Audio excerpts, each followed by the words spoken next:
Good morning, afternoon, evening, or whenever you're watching it. My name is Christopher Daniels, and my project will be over the Civil War. Now, the Civil War is essentially a war between the North and the South, aka the Union and the Confederacy. This war happened due to rising tensions between the North and the South, mainly regarding slavery, although the South painted it as a states' rights issue. This war went on from 1861 to 1865 and ultimately ended in the Union victory, and shortly followed was the outlaw of slavery, which only added to more tension, leading to segregation, Jim Crow laws, etc.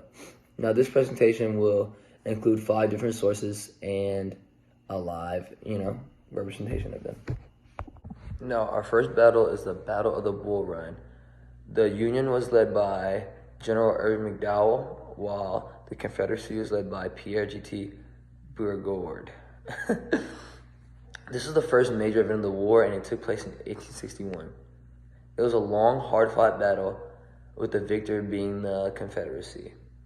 This led to a long Civil War, being the first battle and the fire that the Confederacy needed to, proceed on with the war.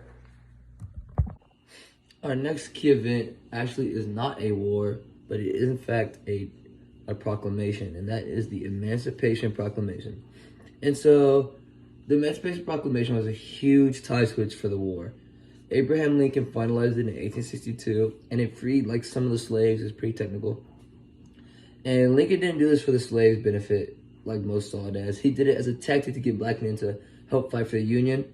And due to that, there were so many nuances that didn't actually allow these slaves to be free. But it was a great war tactic. It paid off, as some former slaves were fighting for the Union.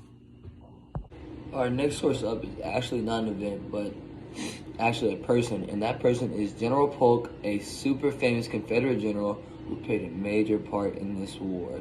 He's pretty famous. You've probably heard of him, even if you're not too familiar with the Civil War. He led the Confederates in multiple battles, such as the Battle of Belmont, where he was victorious, which was a big fight for the Confederacy. Despite Grant destroying his camp, he still remained victorious in this battle. He also led the Confederacy to a big major loss at the Battle of Shiloh. But he is a well-respected and well-known leader for the Confederacy, and that is General Polk, y'all. Turning the tide, we have another war general, but this time being from the Union side, and this is General Grant, who actually went up against General Polk multiple times, and Grant was a major general for the Union and helped lead them to success. He is well known, and both of these generals are forces to be reckoned with, and they did great things for both sides. Last but not least is actually a speech given by Garrett Smith in 1865. This speech is called No Treason in War, and in this speech he's basically condemning the idea of slavery as well as the violence behind it. He is, of course, for the Union and provides great insight and makes some great points towards this.